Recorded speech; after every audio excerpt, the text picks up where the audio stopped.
Let's get straight to our top story tonight. A very intense scene earlier today at a busy Bartlett intersection after a train hit a car on the tracks. Now, just a few months ago, a limousine was hit by a train at the very same location.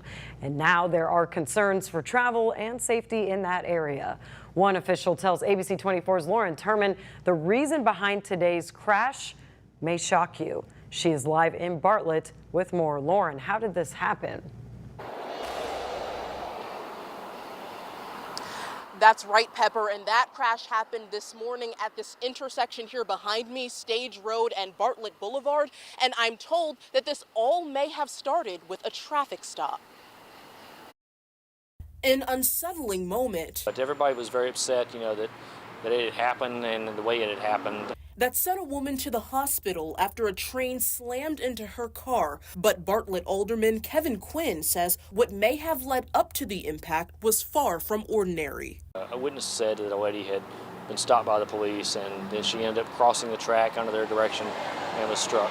You can see multiple state troopers gathered after that accident. The train mostly struck the back end of the woman's vehicle, but Quinn said he's unsure if the victim was encouraged to move her car. The railroad, owned by CSX, runs straight through this intersection. It dates back to the 1850s. While there are flashing lights, there are no crossing gates or arms. And this isn't the first time this has happened. Just 3 months ago, a limousine was hit by a train at that same spot, injuring 6 people. It's not the CSX fault, it's not the fault of the crossing itself. It's just drivers inattention, thinking they can beat the train or not really paying attention or something like that.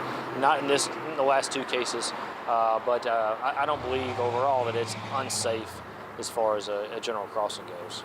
Online, many are asking, would crossing gates or arms have made a difference? So I'm not really sure what difference arms would make, because people can drive around those, but that is something we could definitely look at, but it'll have to be, the cost will have to be paid for by the city of Bartlett.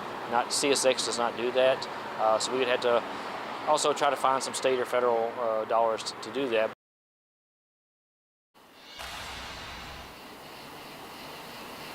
And a couple of things here before I leave you. The first is that Alderman Quinn lives right down the street, and he said that he initially heard about this incident from people and just hearing the train come through and tried to offer some of his assistance when he initially heard about this accident. Now, we did reach out to Tennessee Highway Patrol about this accident, and they say they will release more information as soon as possible. As for the victim, we do not know about her condition at this time. But another important point I want to leave you with, you might be able to see this blue sign at the flashing traffic light behind me here, and it contains important information and a number that you may be able to call if you ever find yourself stuck or stopped at an intersection or on the train tracks like this one. So anytime that you might see that blue sign around this area, make sure that you give them a call. But for now, live in Bartlett, I'm Lauren Turman, ABC 24 News.